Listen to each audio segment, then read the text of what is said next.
do início. Boa noite, Palmira. Boa noite. Aqui, ó. Boa noite, Palmira. Boa noite, Silene. Lindo, Vera. Chegou Esse é o hoje. meu. Hã? É que os dias são os meus. Então. Você vai amar. Mas o seu não vai vir nessa caixa. Tem nada não. Do jeito que vier, eu vou gostar. Com certeza.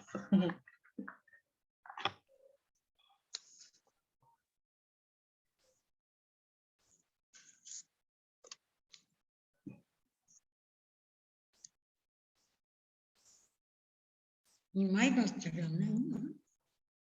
Boa noite, Davi. Boa noite, Vera. Boa noite a todas. Boa noite, Davi. Boa noite, boa noite. Boa noite, seu Genival.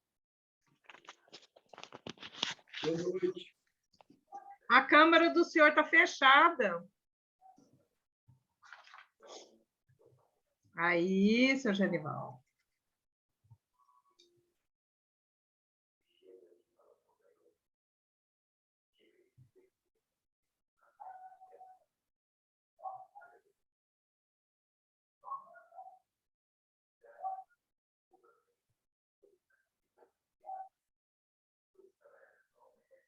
Esperar mais um minutinho, esperando o pessoal entrar.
Manu, boa noite. Boa noite, Luísa. Boa noite. Boa noite a todo mundo que está na sala. Boa noite, querida. Boa noite para quem chegou depois.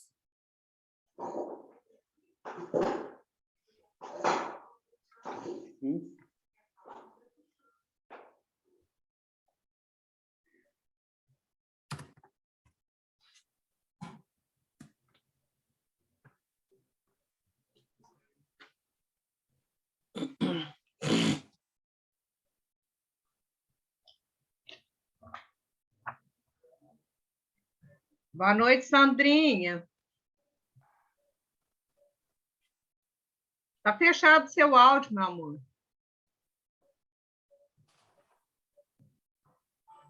Não está saindo sua voz.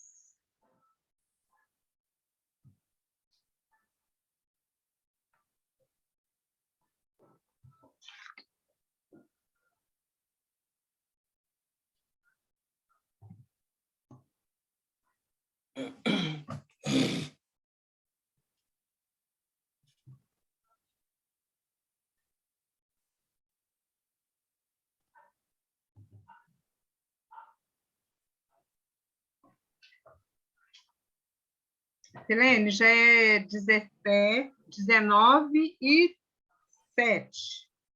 19h08. Mas vamos aguardar mais um pouquinho, que ainda tem mais gente para entrar. Tá.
Vera Lúcia, Oi. o Zé Augusto sentiu sua falta. Oi, gente. Não, nós vamos fazer visita para ele novamente. Ai, que delícia. Você falou para ele que hoje eu estava impossibilitada de ir?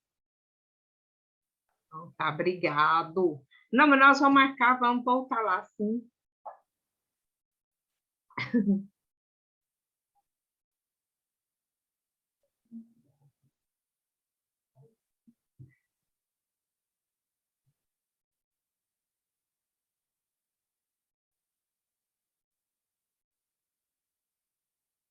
Vocês tiveram, foi lá na casa dele, foi hoje, Vandinha?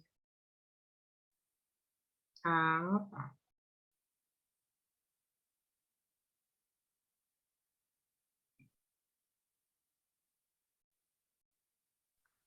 Hoje é aniversário dele e do Túlio. Pois é.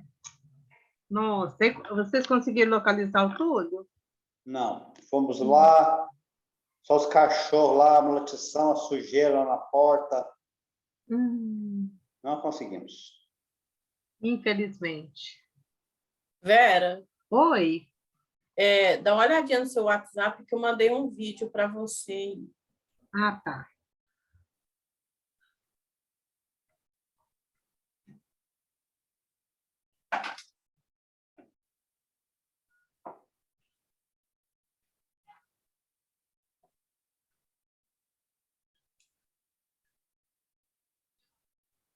Só termina de baixar o vídeo e pode começar, tá, Vera? Tá.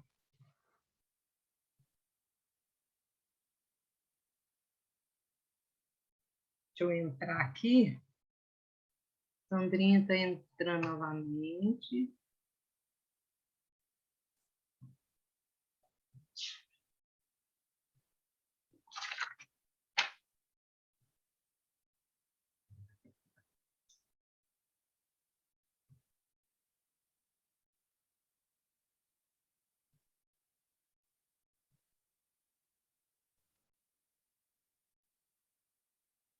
Oi,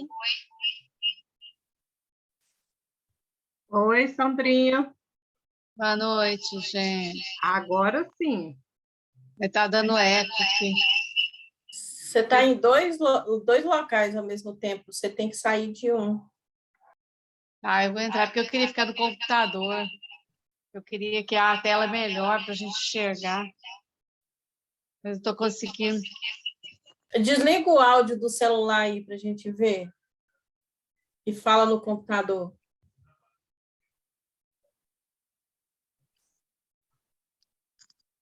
Boa noite. Aí, tá dando para ver. Acho que dá para. Pode desligar o celular agora. Ah, será? Experimenta. Se não der certo, aí você entra de novo. Vou ver aqui, peraí.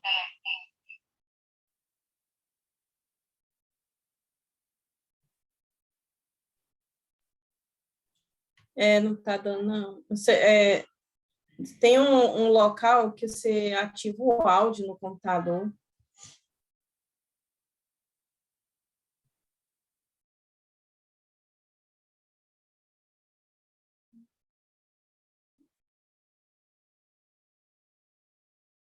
Peraí, pessoal, estou colocando aqui para baixar o vídeo, para a gente dar início.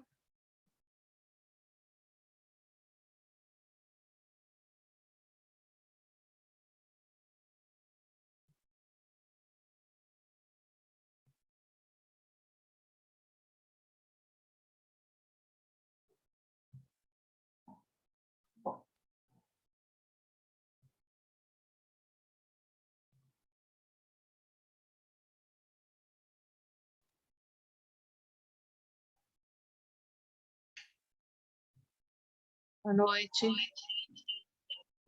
Tá dando eco, hein? Gente. Você consegue fechar o áudio do seu computador? Eu Aí você fechei. fala... Ah, tá. Fechei, mas não deu certo. Não deu certo. Tem que ficar no celular.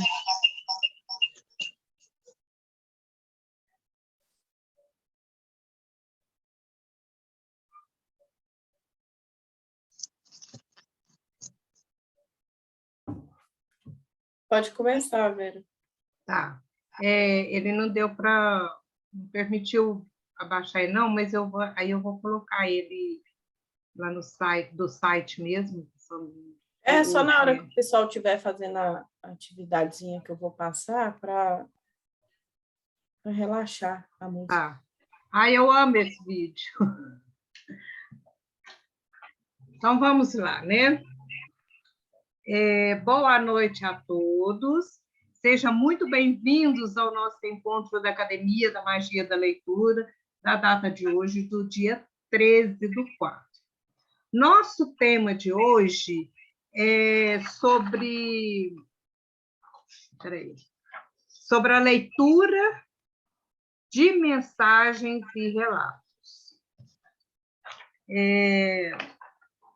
Quero iniciar com uma frase do nosso mestre que diz assim: a educação nos torna livres.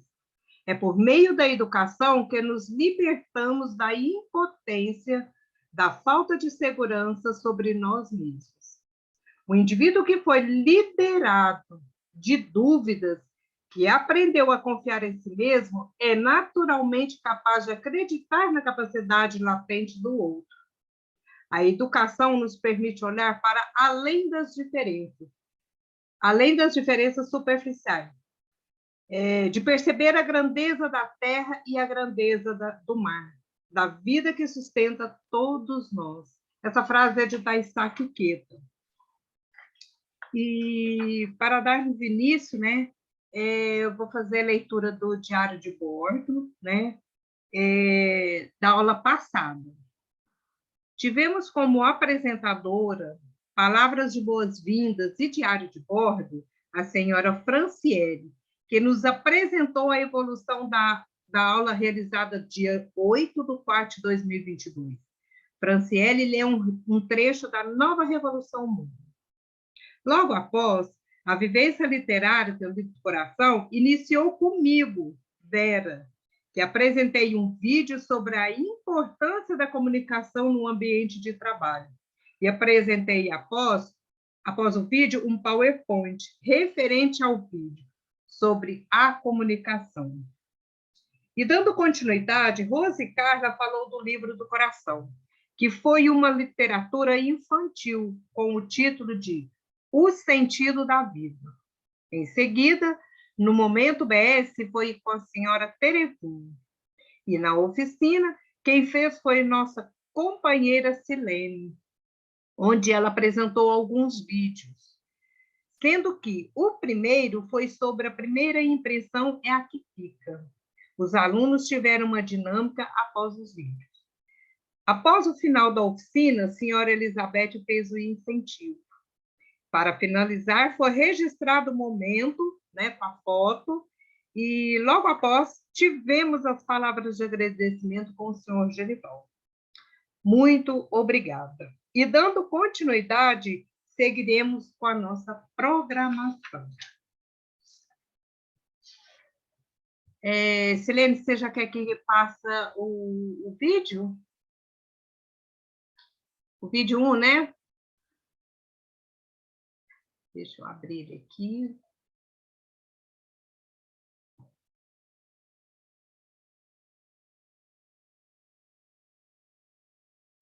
Aí, se os senhores não estiverem conseguindo ouvir, aí vocês me falam, certo?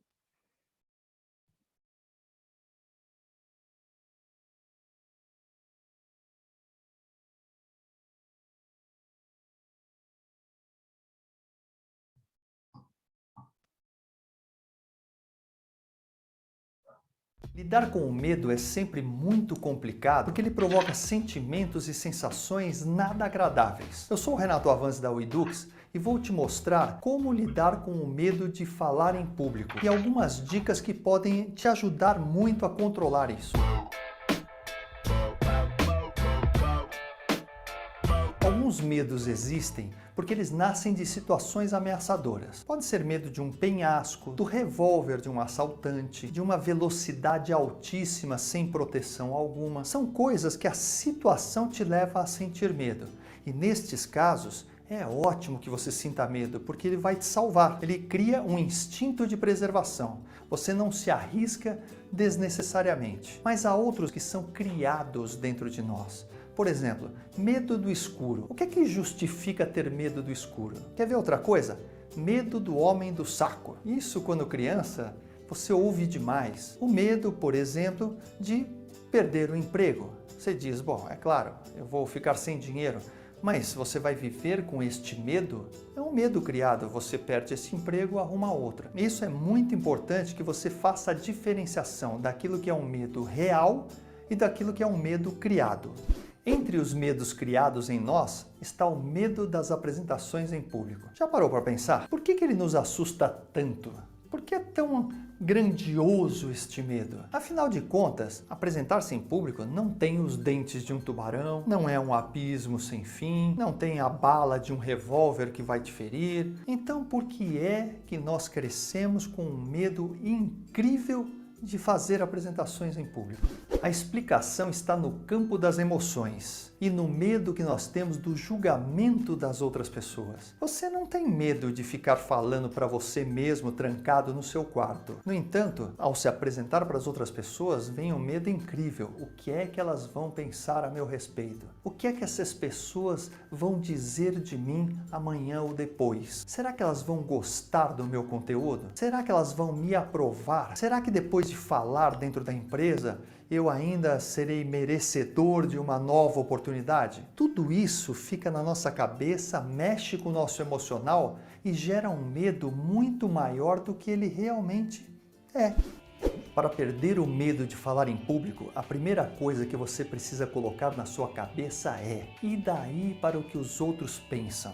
O que importa o que eles pensam? Essas pessoas não pagam as minhas contas, elas não sofrem as minhas dores, elas não derramam as minhas lágrimas. Então, que diferença faz? Eu sou desse jeito, me apresento assim, quer as pessoas gostem ou não. Então, é muito importante que você comece a se libertar do pensamento das outras pessoas, que inclusive você nem sabe se existem de fato. Você põe na sua cabeça que talvez elas não estejam gostando e você quer que todos gostem. Quando você se liberta disso, você ganha muita autoconfiança e aí fica mais fácil lidar com o medo daqui para frente. Para entender melhor o que eu quero dizer, pense no seguinte exemplo: Galvão Bueno. Muitas pessoas com quem eu converso e pergunto o que você acha do Galvão Bueno, dizem: nossa, Galvão Bueno, já passou o tempo, não dá mais para aguentar, etc. Mas ele continua na Globo, continua apresentando vários programas, narrou as Olimpíadas. Então pensa o seguinte: mesmo as pessoas que não gostam dele, quando escutam a voz, mesmo longe da televisão, elas já sabem que é o Galvão Bueno. não há a menor dúvida disso. Então ele tem uma marca, e é essa marca que você deve ter. Tanto faz se todos vão gostar, se ninguém vai gostar, alguns gostam, outros não. Essa que é a verdade, mas a sua marca tem que estar presente. Outro fator importante é você pensar nos benefícios que a sua apresentação vai proporcionar, em lugar de pensar apenas naquilo que não serve e nos prejuízos eventuais que você de fato não vai ter. Então, quais são os benefícios? Você pode ser promovido, pode ser levado a ser chefe de equipe, a coordenar um projeto, a liderar uma apresentação dentro do seu grupo da igreja, do seu grupo de escoteiros, não importa. É muito importante você saber que existem benefícios nas suas apresentações e isso supera o medo. Uma boa dica nestes casos é você mentalizar situações positivas que você já viveu em apresentações. Quando foi a sua melhor apresentação? Tenta pensar. Os aplausos que você recebeu, os melhores comentários. Tenta resgatar isso um pouco antes de você começar a próxima apresentação. Aí você vai ter a certeza de que existem benefícios. Por fim, uma orientação muito útil. Respire profundamente pelo diafragma com a boca fechada. Então você inspira, crescendo a barriga. Segura um pouquinho. Solta devagar. E segura mais um pouco. Faça esse exercício algumas vezes antes da sua apresentação. Essa respiração pode diminuir e muito a sensação de medo que você sente. Pratique essas dicas e você vai ver que aos poucos, esse medo de se apresentar vai virar apenas um friozinho na barriga. E compartilhe esse vídeo com seus amigos porque eles podem ter os mesmos problemas. Se você tiver uma dúvida específica, deixa aqui nos comentários, porque eu vou tentar responder nos próximos vídeos, tá bom? E acompanhe o blog, o edux.com.br, porque lá tem coisas novas sempre. Tchau!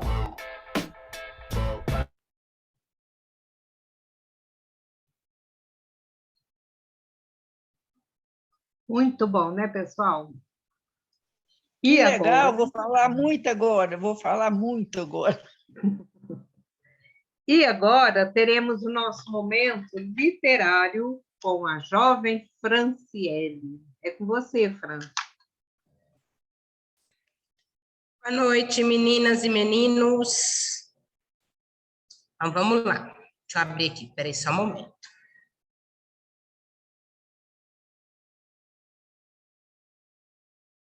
Trecho da mensagem enviada para a Convenção do Brasil Monarca do Mundo na Amazônia.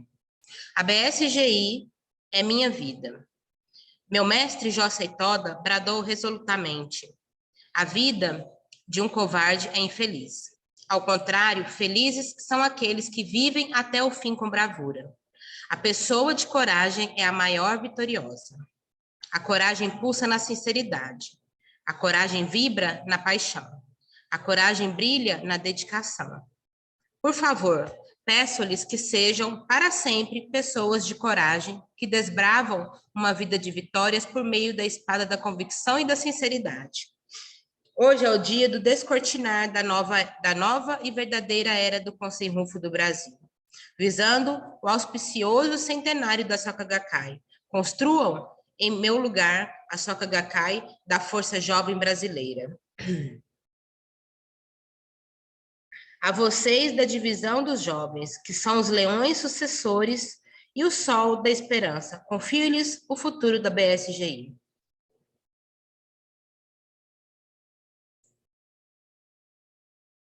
Ao lado de minha esposa, estarei orando intensamente todos os dias pela boa saúde e felicidade de cada um dos senhores. Para finalizar, ofereço-lhes o verso da poetisa Cora Coralina. Acredito nos jovens à procura de caminhos novos, abrindo espaços largos na vida. Cuide bem da saúde e tenham sempre ótima disposição. Viva, viva, viva Brasil! Viva, viva, viva BSGI! Que haja glória, que haja glória, vitória e felicidade a todos da BSGI. Em 28 de novembro de 2010, na sede central da Soka Gakkai, Daisaku e Kaneki Ikeda. Muito obrigada.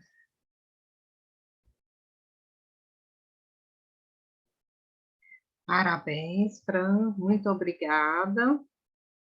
E agora, Nós teremos o meu livro do coração com o senhor Davi. Boa noite. Boa noite. Então, meu livro do coração, eu não li agora, faz algum tempo. É um dos livros que da Saquiqueda recomendou. Eu era jovem na época, todos lerem. Eu era jovem na época, mas assim, acabei lendo já, reli depois, já como adulto. Chama Crime e Castigo. É do Fedor Dostoiévski. E, para eu falar do autor, normalmente os romances de Dostoiévski, ele é bastante pesado, assim, inspira pensamento filosófico, sociólogos e psicológicos. E, assim, a obra do Dostoiévski sempre influenciou vários autores depois, como Nietzsche, então os pensadores, né? Nietzsche, Sartre, Freud, Well, Huxley. E, assim, ele tem sempre esse traço de, sabe, marcante, era um apaixonado pela mãe, assim, sabe? Tinha, assim, o sentido de fidelidade, amava a mãe como uma pessoa grandiosa. E esse romance, ele era escritor, jornalista, russo, né? Ele é russo, era jornalista. E esse romance, Crime e Castigo, foi o segundo romance dele, e ele foi editado, como ele era escritor, ele foi colocado, né, na revista Mensageiro Russo durante 12 edições. Foi publicado em 12 edições. E aí depois, em 1866, lança o livro, né, o Crime e Castigo. E nesse romance, ele tem os traços, né, psicológicos, tudo, né, que conta a história de Crime e Castigo. Ele conta a história do Rodon Romanovich Raskolnikov. É um estudante, né, de direito, pobre, muito pobre, um excelente estudante, só que ele passa por muita dificuldade financeira, ele pelas ruas de São Petersburgo, onde passa a história. E tem uma senhora, uma agiota, que vive assim, empresta dinheiro a juros altíssimos e vive explorando as pessoas. O rapaz precisou, né, desistir dos estudos por falta de dinheiro que enfrentava na época. E ele acreditava em grandes ações, mas a miséria o impede de atingir todo o seu potencial. E com problemas econômicos, Raskolnikov recorre à ajuda dessa senhora e empresta ali dinheiro com juros altíssimos. E, além disso, essa senhora, ela tinha uma irmã mais nova, que ela maltratava a irmã. E aí, esse menino, Raskolnikov, ele, influenciado assim, ele convencido de que a velha tinha péssimo caráter, explorava as pessoas vulneráveis, que poderia ajudar, Raskolnikov decide assassiná-la. Aí começa a obra, né? A obra do Dostoiévski, desde cedo, nos coloca uma questão moral. O assassinato de uma pessoa, reles, seria moralmente errado, se o objetivo fosse nobre. Raskolnikov acredita que todas as pessoas superiores acabam cometendo assassinatos para atingir os seus objetivos. E, no final, são grandes avanços para a humanidade. Ela experimenta Napoleão, César, que foram, assim, foram assassinos da história, de certa forma, grandiosos, né? Napoleão foi assassino, coisa e tal, mas foi um grande líder, né? E convencido de que ele é uma dessas pessoas, Raskolnikov julga que matar a velha, aquela senhora agiota, para conseguir os meios para atingir seu potencial, não é um ato moralmente condenável, mesmo que seja contra a lei. Mesmo se fosse contra a lei, ela já matar aquela senhora não ia, sabe, trazer grande problema para a sociedade, certo? Ser um estorvo para a sociedade.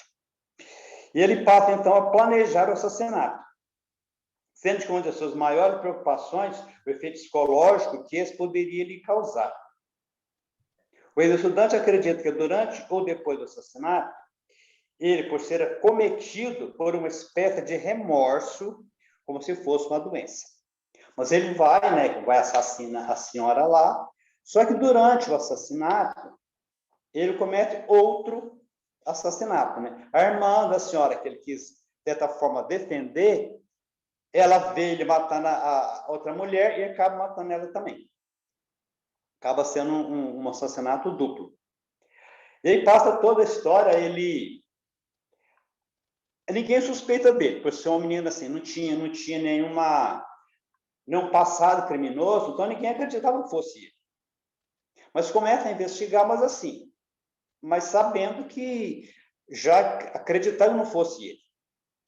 Aí, no final, ele descobre que ele é assassinado, que ele é o assassino, prende ele, mas por ter assim, uns bons relacionamentos, por ter uma índole muito boa até aquele momento, e ele fica pouco tempo na cadeia, fica em torno de seria uma prisão de 20 anos, ele fica 8 anos preso e é libertado, né?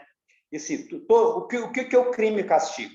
Ele cometeu o crime, mas o castigo foi não é se arrepender, mas ficar cometido por aquilo na cabeça dele ali. Ele chega a dar evidências no romance que ele é o assassino. Ele chega a contar que ele é o assassino, mas ninguém acredita. Até que no final acaba dando crédito para ele descobre realmente é ele que matou, e ele é preso nesse sentido aí, né? Fica pouco tempo. E tem outros personagens também, quando tem uma irmã do Raskolnikov, a Sônia, que ela tem um amigo, né, que é meio mau caráter e tal, é namorada desse rapaz, e o Raskolnikov, de certa forma, contra, né? E assim, mas toda essa história, ela narra desse castigo, que é o pensamento dele. Não seria nem outras pessoas. O castigo seria o pensamento dele, a vulnerabilidade que ele, como assassino, criaria no caráter dele, na consciência dele, aquele crime ali. Convencido de que estava certo, mas fica sempre aquela dúvida assim, devia ter matado mesmo? Fica evidente que a urgência, né, do personagem de esconder o seu duplo crime, né, que tinha matado a outra moça.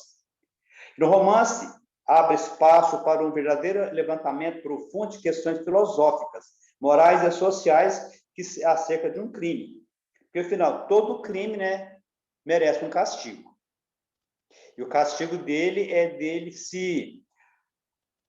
A própria consciência dele é o castigo de ter matado ali, né? É em cima disso o romance, assim, eu li romance, assim, eu sou apaixonado por esse tipo de romance meio psicológico, meio maluco. Eu gosto muito desse tipo de literatura. E tem outras obras do Dostoiévski, como Irmãos Karamazov, tem outras coisas legais também desse autor aí. Acho que é isso, né? Muito obrigado. Muito obrigada, Davi. Muito obrigada. Bom, pessoal, agora chegou o momento assim bem esperado, né? Nós teremos agora, no momento de interação, a nossa oficina com a nossa grande companheira Silene. Silene, é com você. Boa noite. Boa noite. Então, o tema da nossa aula de hoje, como a Vera já falou, né, é sobre leitura de relatos e mensagens, né? Então, quando a gente fala sobre leitura de mensagens e relatos, nós estamos estudando de uma forma bem lúdica um gênero textual, né? Então, além de nós falarmos um pouco sobre nossas experiências, né? Principalmente na organização, na GACAI, que a leitura de relatos é muito importante, porque é uma forma de incentivar as pessoas, né? E de compartilhar também a nossa felicidade, as nossas vitórias com outras pessoas, para que isso sirva como incentivo, né? E para essas pessoas elas tomarem consciência de que assim como eu, por exemplo, que estou fazendo um relato, ela também pode chegar ao mesmo patamar, né? Então, assim, eu sempre lembro muito do início da minha prática. que eu via as pessoas fazendo aqueles relatos enormes, assim, e falando de conquistas, que eu falava, nossa, mas como que a pessoa conseguiu isso, né? Eu achava quase impossível. Aí, assim, e sempre vinha alguém e falava assim, mas para chegar a esse ponto, né, você tem que lutar muito, você tem que atuar muito, né? E aí eu ficava olhando e falava, principalmente nos BS, né? Para mim, a parte melhor do BS eram os relatos, porque era um incentivo muito grande para mim. E aí hoje eu vejo o quanto que esses relatos foram importantes na minha vida, né? Porque eles me ajudaram a me moldar, né, como pessoa, a fazer a minha revolução humana, a me tornar uma pessoa mais confiante também e mais otimista. Então, para que a gente faz o relato? Então, o relato é uma forma da gente ler para emocionar o outro e tocar o coração dos ouvintes. Também é uma forma da gente empenhar para decifrar o significado das palavras desconhecidas, né? Através dos relatos e das mensagens, a gente pode aproveitar para pegar as palavras de significado desconhecido e decifrar esse significado. No relato, e tanto na mensagem, é imprescindível respeitar a pontuação. Um outro ponto é dar ênfase em algumas palavras e ou frases, como a Fran leu a mensagem do presidente Queda lá, né? Aí, quando chega naquela parte que fala assim, deixa eu só descer aqui para pegar, onde ele cita um trecho, né, do poema. E aí ele fala assim, viva, viva, viva Brasil, viva, viva, viva BSGI. Então, nessa parte aí, a gente dá ênfase nas palavras, né? Então, assim, imagina se você for ler um relato e você ficar com aquela vozinha morta lá embaixo, lá, viva, viva, viva Brasil. Então, assim, com bastante ênfase, né, e eloquência, não precisa gritar, não precisa arranhar a garganta, mas é falar com firmeza, né? Viva, viva, viva Brasil, viva, viva, viva BSGI, que haja glória, vitória e felicidade a todos da BSGI. Aí você modula a voz um pouco e termina em 28 de novembro de 2010, na sede central da Soka Gakkai, Dr. Daisaku Ikeda. Sobre essa questão também de falar Dr. Daisaku Ikeda, nós, na conferência do ano passado, né, na preparação, a gente até questionou para a Célia Otsubo sobre se a gente deve falar Dr. Daisaku Ikeda ou Presidente Ikeda. Então, ela falou que dentro da organização, quando é na prática religiosa nossa, entre membros, é Presidente Ikeda ou Ikeda Sensei. Quando é algo para a sociedade, né, que a gente vai apresentar alguma coisa da organização da sociedade e que a gente cita o nome do presidente Ikeda, a gente pode usar o título Doutor Daisaku Ikeda, né, porque a gente está apresentando uma figura acadêmica para as pessoas, porque como o presidente Ikeda, ele escreve livros, né, escreve poemas, ele é um poeta e ele é um acadêmico, né? Então, assim, toda vez que a gente vai ler alguma coisa, a gente tem que saber como que a gente utiliza, né, o tom de voz para cada coisa que a gente está lendo. Outra parte interessante aqui, ó. Quanto aos relatos, observe, escrevam em mais ou menos 20 linhas um relato. Então, um relato ele tem que ter mais ou menos 20 linhas. Ler para as companheiras, observar sempre o tempo estipulado, né? Então, um relato, o tempo dele é 5 minutos. Faça chuva, faça sol, você tem que dar conta de escrever o seu relato e tem que dar conta de ler o seu relato em 5 minutos. Pode prorrogar um pouquinho? Pode, né? Se for um relato muito grande, um relato da vida inteira da pessoa, né, que ela vai contar mais ou menos a trajetória dela, a gente pode prorrogar. Mas um relato de um benefício que você recebeu, né, de uma vitória que você teve, não precisa ser mais do que 5 minutos.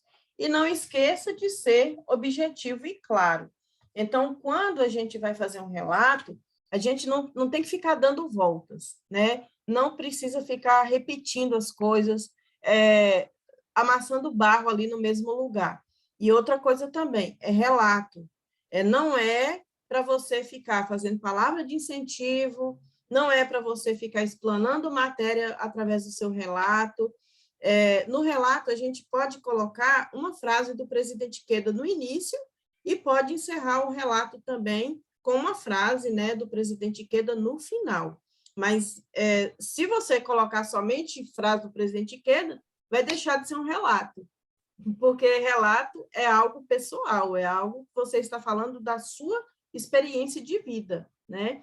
Aí, se você coloca várias orientações lá do presidente Queda, várias frases, né, do BS, aí você está fazendo o quê? Um resumo de algo que não é a sua vida, tá? Então, assim, antes de fazer o relato, escreve tudo direitinho, chama alguém para corrigir com você, para ver se tem erros de português, erros de ortografia, né, de concordância, e pega o relato e passa para a pessoa que pediu você para fazer o relato. Geralmente é quem está organizando a reunião. Se aquela pessoa ela não tiver condição de dar uma corrigida no seu relato, pede para um líder dar uma olhada e ver se está de acordo, né? Então, assim, quando a gente vai fazer relato na BSGI, por exemplo,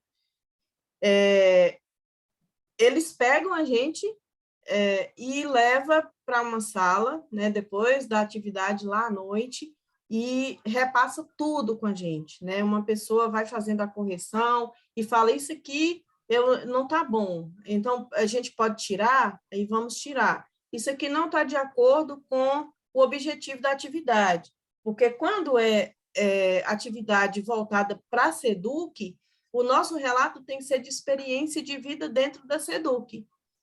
Que tipo de ação, né, que eu empreendi dentro da SEDUC, que trouxe bons resultados para a minha vida e que trouxe bons resultados para a vida de outra pessoa, né? Eu consegui trazer aquela pessoa que estava afastada da organização há muito tempo através da SEDUC. A minha prática na SEDUC, ela está condizendo, né, com a prática da organização de base.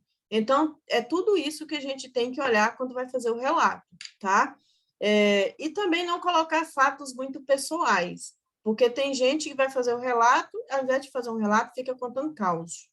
E aí, em comprido, em uma novela, a vida da pessoa, e coloca um monte de coisa que não tem nada a ver, né? Então, assim, teve uma época que a gente estava ouvindo o relato de uma participante de uma atividade, e aí a pessoa que morava com ela, né, da família dela, contou mais o relato do que a própria que estava lendo o relato, né? Então, quando você escreve o relato e que vai ler, aí ninguém interfere, né? Então, assim, nós não podemos interferir no momento que alguém estiver lendo uma mensagem, que a pessoa estiver fazendo um relato, ou até mesmo explanando uma matéria. Porque nós temos o hábito, né? Quando alguém está lendo uma mensagem, se a pessoa tropeça um pouquinho e erra alguma coisa, você corrige no ato.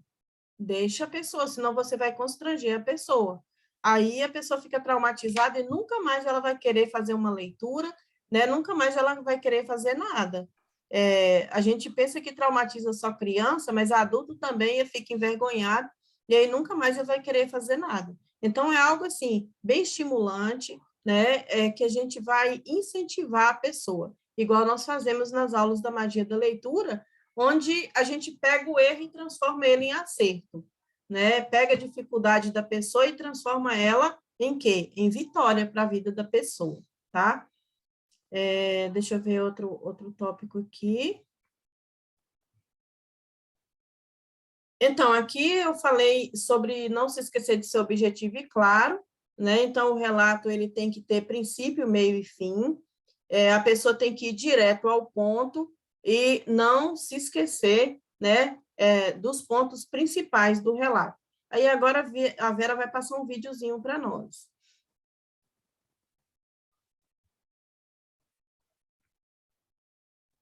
É o número 2, Vera. Uhum. Pronto. Fala, turma! Um prazer tê-los aqui mais uma vez para mais uma das nossas videoaulas, e a nossa aula de hoje será sobre gênero textual. E hoje nós vamos conhecer um pouco sobre o relato pessoal. Até rimou!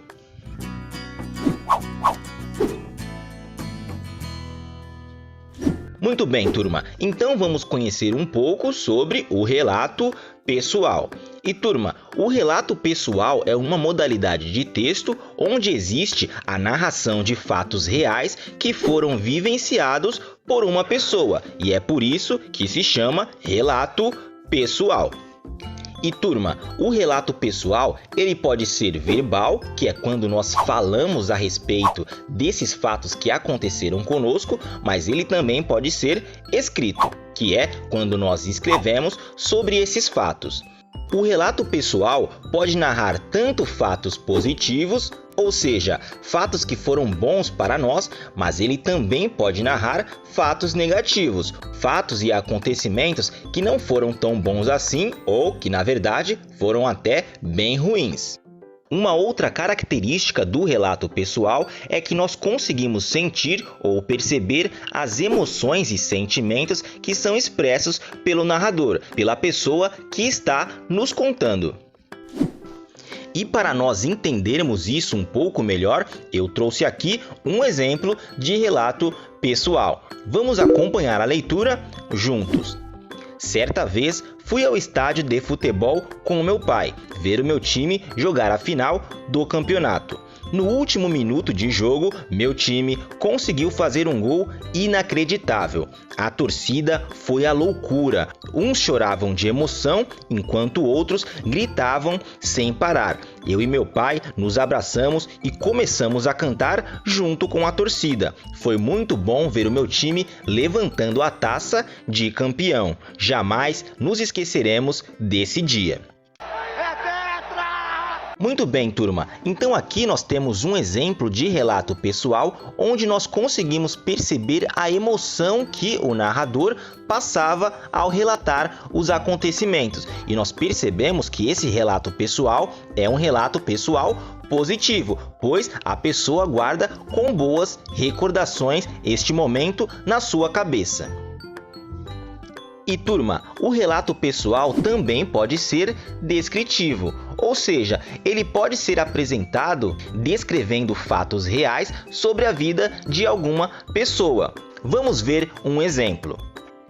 Eu me chamo Anderson, tenho 30 anos, sou professor, gosto de praticar esportes, ler livros e também jogar videogame. A casa onde eu moro fica perto da linha do trem, onde todas as noites ele passa fazendo muito barulho.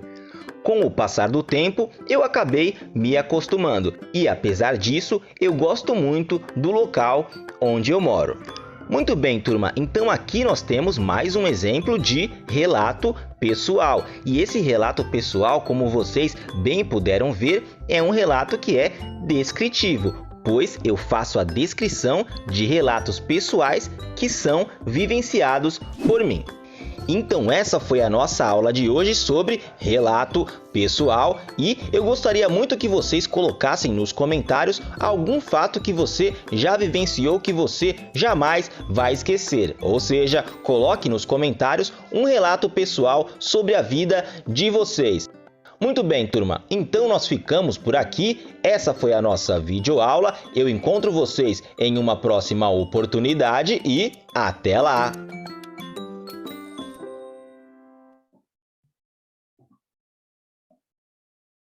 Gostaram? Então, aí vocês viram, né, que o relato ele é um gênero textual e ele pode ser um texto narrativo ou descritivo, né? Narrativo quando a gente está contando uma experiência de vida nossa e descritivo quando a gente descreve alguma coisa que aconteceu. Aqui eu tenho para falar com vocês o seguinte: a diferença entre os tipos de textos e gêneros textuais. Frequentemente, há uma confusão entre os conceitos de tipos textuais e de gêneros textuais. Então, o que são os tipos textuais? os tipos textuais ou tipos de textos se referem ao conteúdo dos textos e ao seu formato. Os gêneros textuais são formas variadas dos textos. Eles têm a função comunicativa e surgem a partir das relações sociocomunicativas, né? Então, a gente pode ter gêneros textuais, redação, resenha, o próprio relato, né? Então, esses aí, dos infinitos gêneros textuais, esses são alguns, né, que a gente pode citar como exemplo. Mas, assim, o gênero textual, ele não tem um fim definido, ele pode surgir um novo gênero textual de acordo com a variação linguística, né? Ainda mais a língua portuguesa, e no nosso país, onde nós temos vários dialetos, né? Uma mistura muito grande de línguas, então, pode surgir um gênero textual a qualquer momento, né? Um novo gênero. Aqui fala, podem surgir gêneros textuais a qualquer momento. Já um tipo textual, não. Não existe quantidade limitada. Enquanto os tipos textuais já estão definidos, os gêneros estão inseridos em algum contexto cultural. Nesse sentido, os gêneros de textos podem ser inúmeros, enquanto os tipos de textos são limitados aos 5 tipos que serão abordados a seguir. Então, aqui, o texto narrativo, né, que o rapaz falou no vídeo, é uma das características principais do texto narrativo é a presença de um narrador. Uma narração tem por objetivo contar o enredo que envolve tempo, espaço, personagem e ação. O descritivo, a característica principal do texto descritivo é descrever algo ou alguém detalhadamente de forma que o leitor consiga criar uma imagem mental do que é escrito. Mais embaixo, o texto dissertativo, que é uma dissertação, né, que a gente ouve muito falar. É classificado em dissertativo argumentativo e dissertativo expositivo. O argumentativo é quando a gente usa argumentos para convencer as pessoas de alguma coisa, né? E o expositivo é quando a gente está expondo algumas ideias, principalmente as nossas ideias. Então, quando eu uso um texto dissertativo, eu não posso colocar o que eu acho, né? Mas o que eu entendi daquele texto que eu li, que eu estou colocando no papel ali. Já o argumentativo, não, eu vou colocar os meus argumentos para tentar convencer alguém. E esse texto argumentativo ele é usado muito em artigo científico, principalmente, né? E o dissertativo também, mas só quando a gente está descrevendo a concepção, a ideia de alguém. Então, aí, a estrutura básica do texto argumentativo é a seguinte: introdução, desenvolvimento e conclusão. Já o texto expositivo, ele tem introdução, desenvolvimento e conclusão também. Aí nós temos o texto injuntivo. Os textos injuntivos e textos prescritivos são textos que têm como finalidade a instrução e orientação do leitor. Então, o que é um texto prescritivo? A receita, a bula de um remédio é um texto prescritivo, né? Que lá a gente lê as prescrições, ou então uma receita que um médico passa para a gente, que a gente fala, o médico prescreveu tal remédio, e ali tem todas as orientações de como você deve usar, né? Que para não esquecer, não há outros tipos de texto além dos que foram citados acima. A teoria linguística considerada corretamente apenas os 5 tipos textuais. Não confunda diálogo, relato, entrevista, explicação, reportagem com tipos de textos. Eles são gêneros textuais. Poesia e prosa são formas literárias. Texto épico, dramático e lírico são gêneros literários. Então, isso aí explicando, né, um pouco do que foi falado no vídeo. Agora, eu gostaria que Vera passasse o segundo videozinho para nós. O terceiro, quer dizer. Deixa eu pegar ele aqui.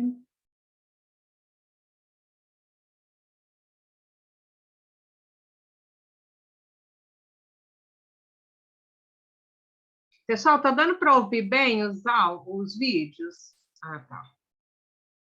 Beleza.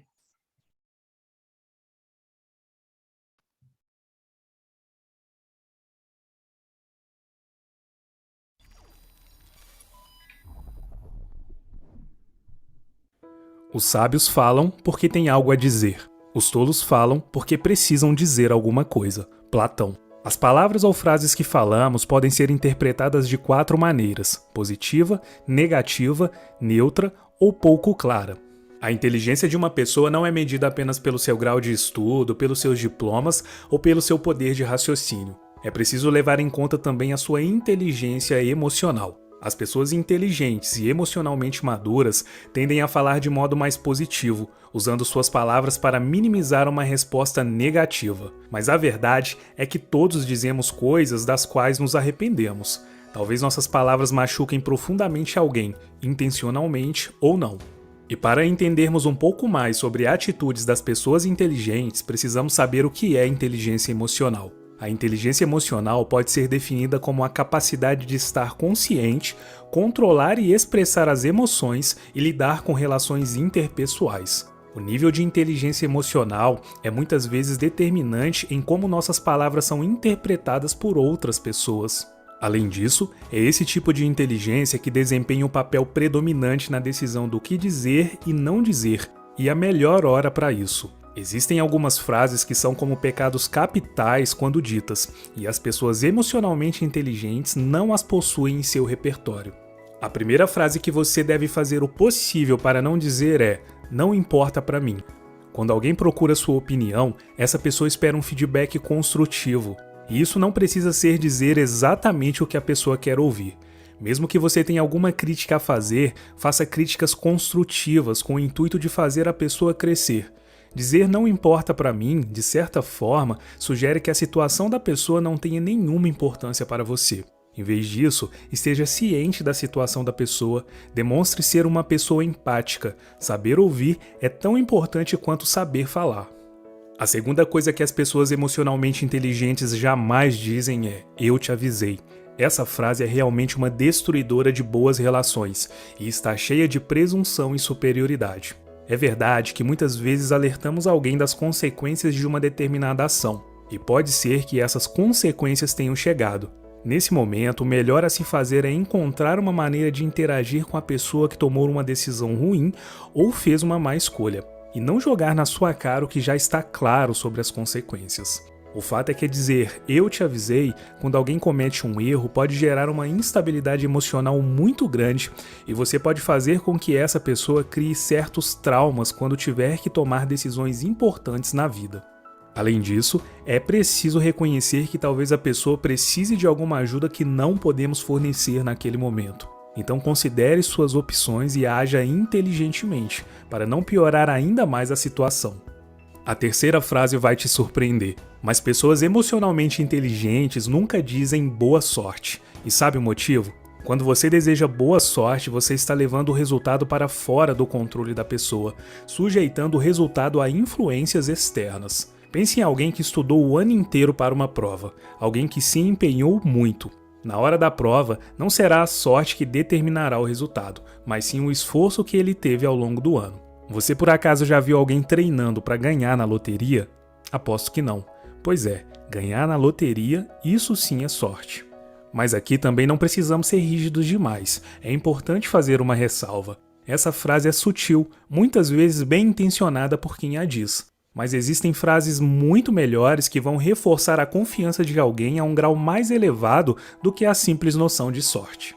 Quer um exemplo? Pense no mesmo estudante que estudou o ano inteiro para a prova. O dia da prova chegou e você vai desejar a ele boa sorte? Pode ter a certeza que se você disser "você se preparou bem, fez o seu máximo, você vai conseguir", a sua ajuda estará sendo bem maior do que apenas trabalhar com a ideia de sorte. A última frase jamais mencionada por pessoas emocionalmente inteligentes é "eu desisto". Dizer "eu desisto", enquanto aparentemente inofensivo, é uma afirmação de que somos incapazes de superar algo à nossa frente. Talvez seja um chefe desrespeitoso, uma tarefa ou um projeto difícil, ou qualquer outra coisa. É importante ressaltar que aqui não estamos falando de desistir de coisas que estão lhe prejudicando, mas sim de desafios que você pode superar. Nós somos muito mais fortes, espertos e capazes do que pensamos. Não há absolutamente nada que não possamos superar. Dizer sim, eu posso fazer isso e agir para que o desafio seja superado vai te trazer a motivação necessária, e o gosto de conquistar algo que parecia impossível é único. Então, se você está em busca de se tornar uma pessoa melhor e fortalecer a sua inteligência, trabalhe sendo mais positivo. E isso não envolve apenas ser positivo com você mesmo, mas também com aqueles que estão ao seu redor. Fortalecer sua inteligência emocional fará de você uma pessoa mais madura e empática, e, consequentemente, uma pessoa mais forte para lidar com qualquer desafio que eventualmente surgir na sua vida.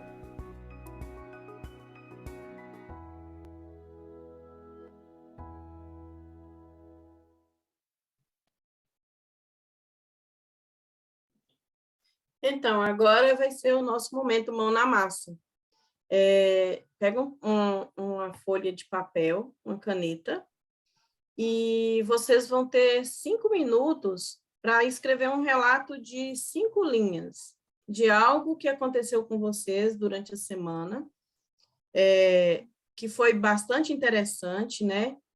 E aí, no final, nós vamos pedir, né, para que vocês leiam de forma voluntária, não é obrigado a ler, não. Mas aí eu quero que escreva rapidinho, 5 minutinhos, e a Vera vai colocar uma musiquinha para relaxar todo mundo e vocês escreverem o relato mais bonito da vida de vocês.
Pessoal, a gente pode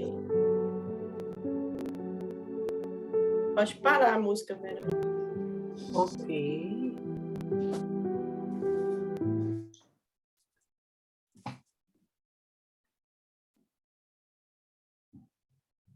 Esse vídeo ele é maravilhoso.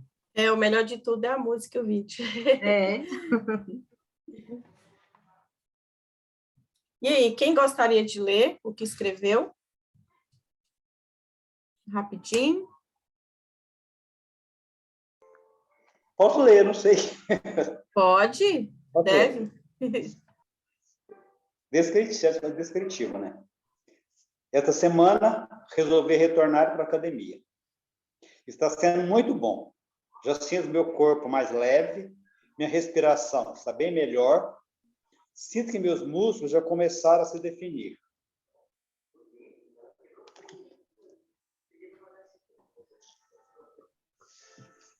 Próximo.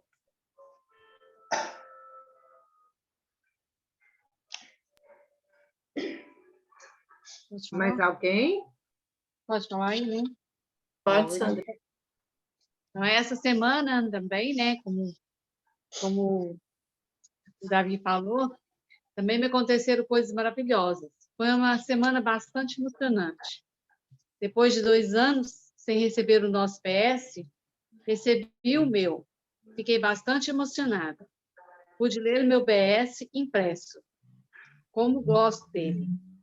Outra coisa maravilhosa foi levar o PS aos companheiros e encontrar alguns que há muito tempo não via. Como é bom ter nosso PS de volta. Esse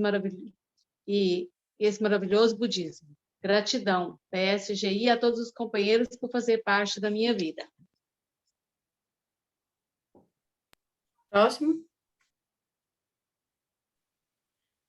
Dessa semana inteira, hoje, agora, aqui nesse momento, nessa reunião, eu aprendi coisas maravilhosas que eu ignorava e que me ensinou muita coisa, mas muita coisa boa. Adorei essas matérias, esses ensinamentos e quero parabenizar todo mundo. Isso foi a melhor coisa que me aconteceu essa semana. Obrigada. Mais alguém?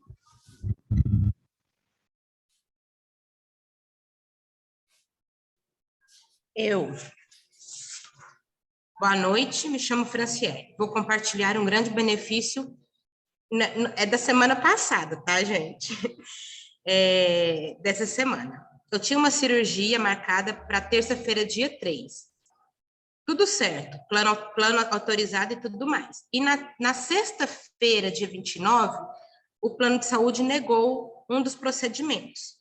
Corri atrás e consegui com que tudo fosse aprovado na segunda. E na terça consegui concluir a minha cirurgia. Estou muito feliz. Obrigada, boa noite. Mais alguém?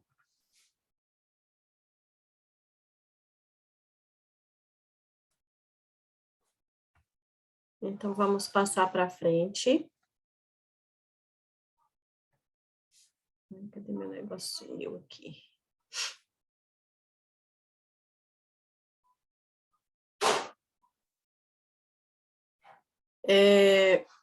Então, essa foi, assim, a apresentação que nós fizemos sobre a leitura de relato.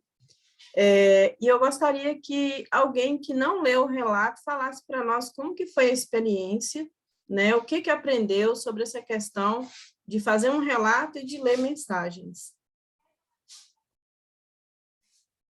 Quem gostaria de falar para nós? Palmira, Wanda, seu Genival está aí, Manuela, Luísa, Carla.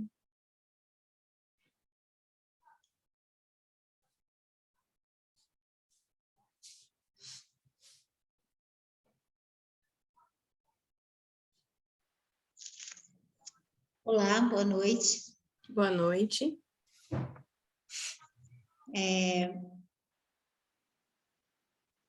Já há algum tempo, né, principalmente a gente que é professora, né? Então, a gente tem sempre o cuidado na leitura, né, de mensagem, de relato, né? Então, não é ler por ler, né? Mas é ler para transmitir essa emoção, tocar realmente o coração das pessoas com a nossa leitura. É lógico que cada um tem um tom de voz, né? Uma maneira de ler, mas independente de como seja o jeito da pessoa, quando ela se empenha, né, com esse sentimento, né, de realmente fazer essa emoção florir na outra pessoa, é muito gostoso, é gratificante, né? Então, que a gente possa exercitar, né, esse fazer, né, de ler mensagens. A gente tem mensagens maravilhosas, né, dentro do budismo, né, na organização, e fora também, né, tem mensagens belíssimas. Às vezes você recebe, eu recebi um texto do Rolando Boldrin falando sobre amizade, é uma poesia, é um negócio assim extraordinário. Então, nós temos, né, tanto dentro da organização, do budismo, mensagens incríveis, como fora delas, né?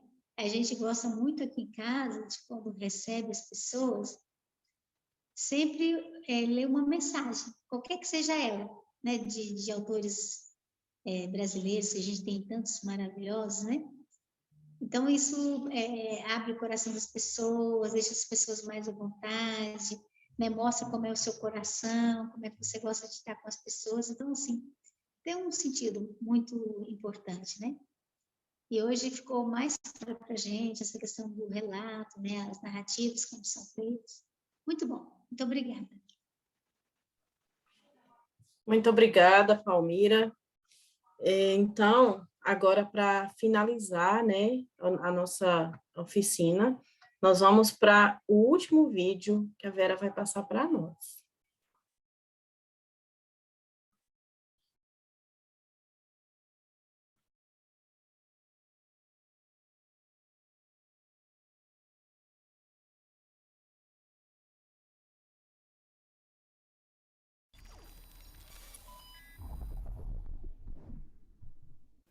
A leitura é uma porta aberta para um mundo de descobertas Não é sem isso não, fim. Vera. Que ler faz bem todo mundo já sabe. E se pararmos para pensar,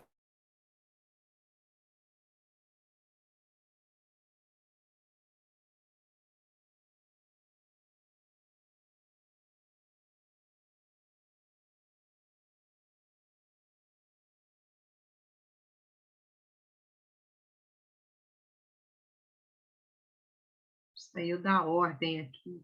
Espera aí, só um minutinho, deixa eu pegar ele aqui. Não, Silene, é esse mesmo. É o incrível poder da leitura. Passe ali para ver. É porque esse que você passou aí é sobre as palavras que a gente não deve falar. Então, tem coisas que as pessoas inteligentes nunca dizem, que é aquele que nós passamos. Isso. E agora esse é o poder da leitura. Isso, é esse mesmo. Vamos ver. Deixa eu pegar ele aqui de novo.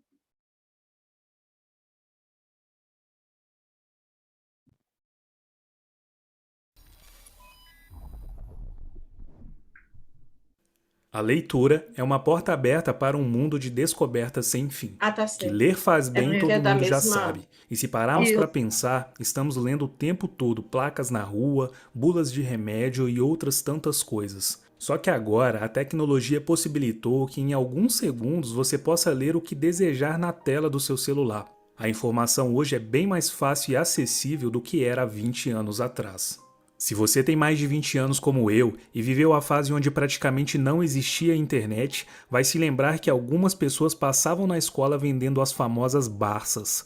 Aquilo ali era uma mina de ouro, inclusive no preço, que realmente não era barato. E ter uma coleção da Barça em casa era ter a certeza de tirar 10 em todos os trabalhos escolares. Mas hoje, basta alguns cliques e você tem um mundo aberto na tela do seu celular. Ou você pode comprar o seu livro físico na internet por preços acessíveis e receber no conforto da sua casa, seja qual livro for. Agora, com tanta facilidade de acesso à informação e a bons livros, a questão é: o que você lê diariamente agrega algum valor à sua vida? Você é daqueles que lê muito, mas apenas a descrição das fotos das pessoas que você stalkeia no seu Instagram? Ou você gosta mesmo de ler sobre fofocas? Bom, se pararmos para pensar, não tem nada de errado nisso. Mas se você experimentar fazer das leituras que vão agregar valor ao seu conhecimento pessoal o seu foco, certamente você terá muito a ganhar. Separei nesse vídeo alguns benefícios que boas leituras vão te trazer. E se gostar do vídeo, se inscreva no canal e deixe o seu like. Assim você vai seguir me motivando a trazer mais conteúdos. E espero que ao final desse vídeo você sinta a vontade de ler um bom livro.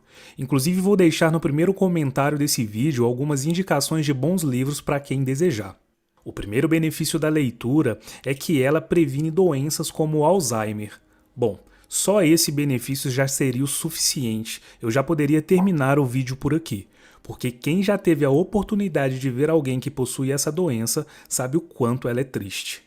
Quando você lê, está fazendo com o seu cérebro o que as pessoas fazem na academia, literalmente exercitando os neurônios, forçando a lembrar de muitas coisas, decorando personagens, compreendendo as histórias através da memória. Tudo isso ajuda a manter o seu cérebro saudável, e pesquisas científicas comprovam a redução de chances de doenças mentais em 32% em leitores. Um outro ponto super positivo é que a leitura é inimiga da ansiedade e da depressão. Sabe os renegados e muitas vezes criticados livros de autoajuda? Pois é. Eles são uma ferramenta muito útil no combate a quadros depressivos. Pacientes assim tendem a se sentirem mais motivados a encarar os problemas da vida. Até mesmo Freud costumava usar livros no tratamento de seus pacientes. De modo geral, pessoas que possuem o hábito de boas leituras tendem a ser mais felizes e satisfeitas com a vida. Que a leitura torna as pessoas mais inteligentes e ajuda na memória, nós já sabemos. Mas e esse papo de felicidade meio que soa como uma lorota, mas é verdade. Um estudo da Universidade de Roma comprovou que adultos que leem apenas 30 minutos por semana declararam estar 20% mais satisfeitos com a sua vida do que os não leitores. E se você quiser saber mais sobre esse estudo e ler na íntegra, o link vai estar na descrição. Mas qual o motivo que faz com que uma pessoa que possui o hábito de ler tenha mais satisfação e felicidade com a vida? Isso ocorre porque pessoas que leem têm mais facilidade em fazer planos, tomar decisões e organizar prioridades. E o reflexo disso é uma avaliação mais satisfeita de si mesmo. E além dos benefícios de longo prazo da leitura, ela também proporciona benefícios quase que instantâneos. Apenas 6 minutos de leitura diária silenciosa são suficientes para você relaxar. E é isso mesmo, você não ouviu errado não, são apenas 6 minutos. Pode parecer mentira, mas foi tudo comprovado no estudo britânico da Universidade de Sussex. Esse pedacinho de tempo no seu dia já é suficiente para reduzir a frequência cardíaca e aliviar a tensão muscular. Inclusive, segundo o mesmo estudo, ler durante 6 minutos funciona melhor para o relaxamento do que ouvir música, passear ou beber uma xícara de chá. E para comprovar a veracidade desse estudo, o link da matéria que fala sobre ele também estará na descrição do vídeo. Agora, o que falar da inteligência emocional dos leitores? Aqui no canal temos vários vídeos que tratam sobre o tema inteligência emocional. Inclusive vou deixar um deles passando aqui nos cards. Mas será que ler vai te ajudar a melhorar sua inteligência emocional? Com certeza sim. Muito se fala hoje dessa tal inteligência emocional. A capacidade de lidar e entender seus sentimentos e os das outras pessoas é uma valiosa qualidade. O conhecimento encontrado nos livros e o exercício de compreender personagens e fatos são capazes de trazer um incremento na sua inteligência emocional. A verdade é que ler traz benefícios de longo prazo, de curto prazo, benefícios individuais e também coletivos, para a sociedade de forma geral. Uma sociedade que lê é mais rica culturalmente, mas infelizmente no Brasil 44% da população simplesmente não lê. E as que leem ficam em uma média de apenas 5 livros por ano, e isso é muito pouco. Uma sociedade que lê é mais humana. A leitura desperta nas pessoas maior sensibilidade em relação às situações que as rodeiam. Isso significa na prática que uma sociedade leitora tem mais chances de se compadecer com problemas alheios e praticar ações de caridade, mesmo as simples do dia a dia. Eu já ouvi algumas pessoas dizerem a seguinte frase: Eu não consigo ter concentração para ler, mas é justamente ler que te ajudará a ter e a desenvolver mais o seu poder de concentração. A gente sabe que não é fácil para todo mundo reservar um tempo para a leitura. A rotina, lugares cheios, transportes públicos desconfortáveis, cansaço, são várias coisas que às vezes geram desânimo. Mas acredite, dedicando alguns minutos do seu dia à leitura, tudo isso vai melhorar. Treinar o cérebro e praticar a leitura, especialmente em lugares com mais barulho, é uma forma de praticar a concentração, e isso afeta positivamente o seu dia. E lembre-se, uma nova leitura é sempre um recomeço. Sempre há aqueles momentos na vida em que a gente sente que precisa mudar, começar algo novo. Por que não fazer isso através de um livro?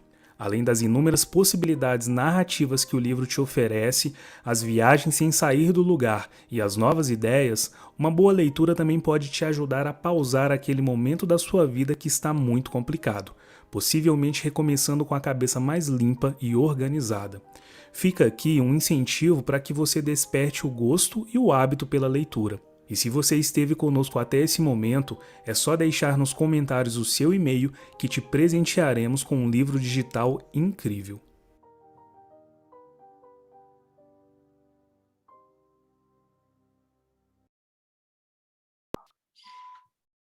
Então, eu espero que vocês tenham gostado da nossa aula de hoje. E só um lembrete, essa atividadezinha de escrever o relato de 5 linhas é um exercício que seria bom, né? Quem tem dificuldade para escrever, para colocar as ideias no papel, que fizesse isso diariamente, né? Vai lá, lembra de uma coisinha, anota, faz tipo um diário, né? E aí, no final, vocês vão ver que deu para fazer muita coisa, deu para escrever muita coisa, tá? Então, fica aqui hoje a nossa aula. Muito obrigada, bom final de semana para vocês e bom descanso. Agora é com você, dona Vera. Parabéns, Silene. Essa aula, sim, foi tudo de bom, né? Aprendemos muito, né, gente? Não tem como falar que não gostei, né? Uma aula bem dinâmica, bem instrutiva. Parabéns, Silene. Muito obrigada por essas oficinas que você traz para a gente. Muito obrigada. Bom, pessoal, e dando continuidade na programação, a Sandrinha já falou quase tudo, né? E como todos, né, sabe, a gente passou esses 2 anos sem ter o nosso DS nas mãos, né? Só mesmo vendo algumas coisas pela internet e tal. E como essa semana eu sou coordenadora dos impressos em Araguari, aí de repente chega o rapaz aqui e me entrega aquele pacotão de impresso. Nossa, foi uma alegria imensa, né? E aí eu fui fazer distribuição, abri o pacote e veio, nós coordenadores, a gente recebe alguns incentivos e tal. E no incentivo que veio nessa carta para nós, veio assim, ó, queridos companheiros, visando dar uma nova partida em toda a organização, no significado do dia 3 de maio, a BSGI, a Editora Brasil Seco, está nos presenteando com essa edição impressa especial e comemorativa do Jornal Brasil Seco. E para que possamos iniciar essa nova etapa na luta pelo Conselho, junto com a Riqueza Sincera. Um forte abraço da equipe da Editora Brasil Seco. Aí, pessoal, né, eu peguei, coloquei essa frase, né, tirei uma parte da frase, coloquei no impresso, coloquei dentro de um saquinho.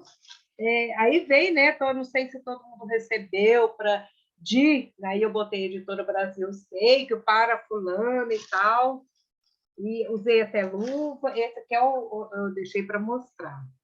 E como olha que lindo, né, pessoal? Acho que todo mundo recebeu, né? Maravilhoso esse jornal.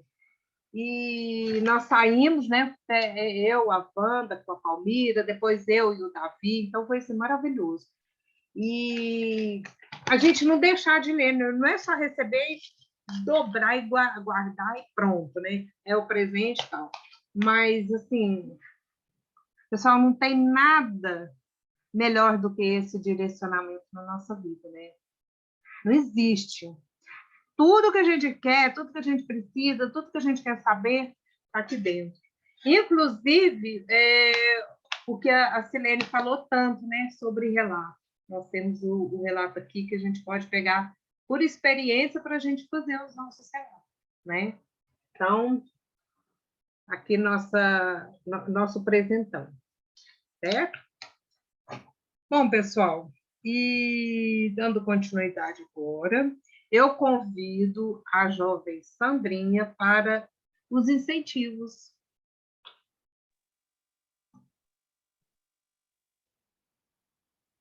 Bom, é maravilhosa atividade. Foi maravilhosa. Estão me ouvindo, né? Né? Então, Perfeito. Muito boa mesmo. Quando a gente aprende, sempre a gente está aprendendo coisas novas, né? Então, assim, cada vez a gente colocar em prática e nas nossas atividades, né? Nos nossos blocos, na nossa organização aí, porque sempre a gente precisa dessas dicas para a gente poder acertar o máximo possível, né? Então, aí, como a Vera falou também do impresso, né? Aí vocês falaram sobre o vídeo sobre ler, né? A gente lê. Então, vamos aproveitar bastante nosso PS, vamos ler bastante, vamos aproveitar aí, né? Tem orientações maravilhosas dentro do nosso BS, e eu estava lendo uma aqui hoje, que é o incentivo.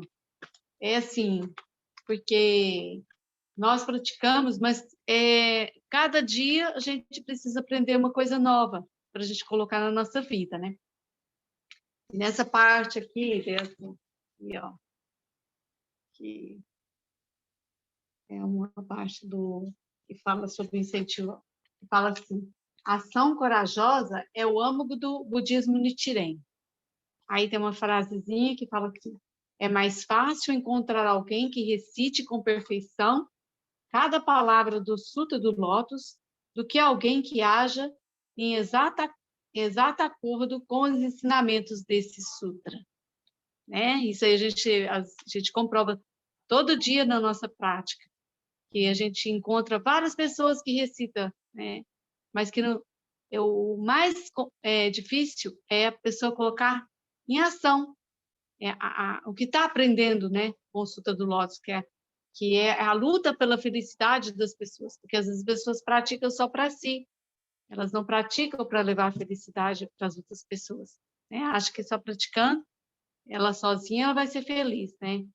E ela, com certeza, não é o âmago do budismo, né? Que fala assim, a ação é o âmago do budismo, Nichiren.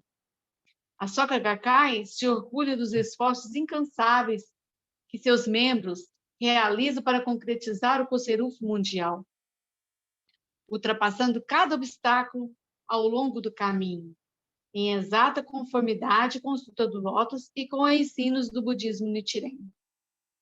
Dar um único passo avante é mais valioso que 1 milhão de palavras idealísticas. Incentivemos a pessoa diante de nós. Reunamos coragem e estendamos a mão para as pessoas ao nosso redor. Nichiren Daishonin, sem dúvida, está ciente dos esforços inigualáveis de todos os membros da nossa família Soka. Aí, aqui nessa matéria, nessa parte aqui, está falando o seguinte, não é só as nossas pessoas que a gente encontra dentro da organização, né? São todas as pessoas que a gente encontra, a gente levar esperança e felicidade para cada uma delas que a gente encontra. Este é a ação do budismo, né? De levar a felicidade para as pessoas. Porque enquanto eu recito Nam-myoho Renge-kyo dentro da minha casa, né? Pensando que dessa forma eu vou ser feliz, não é o ensinamento do budismo, né?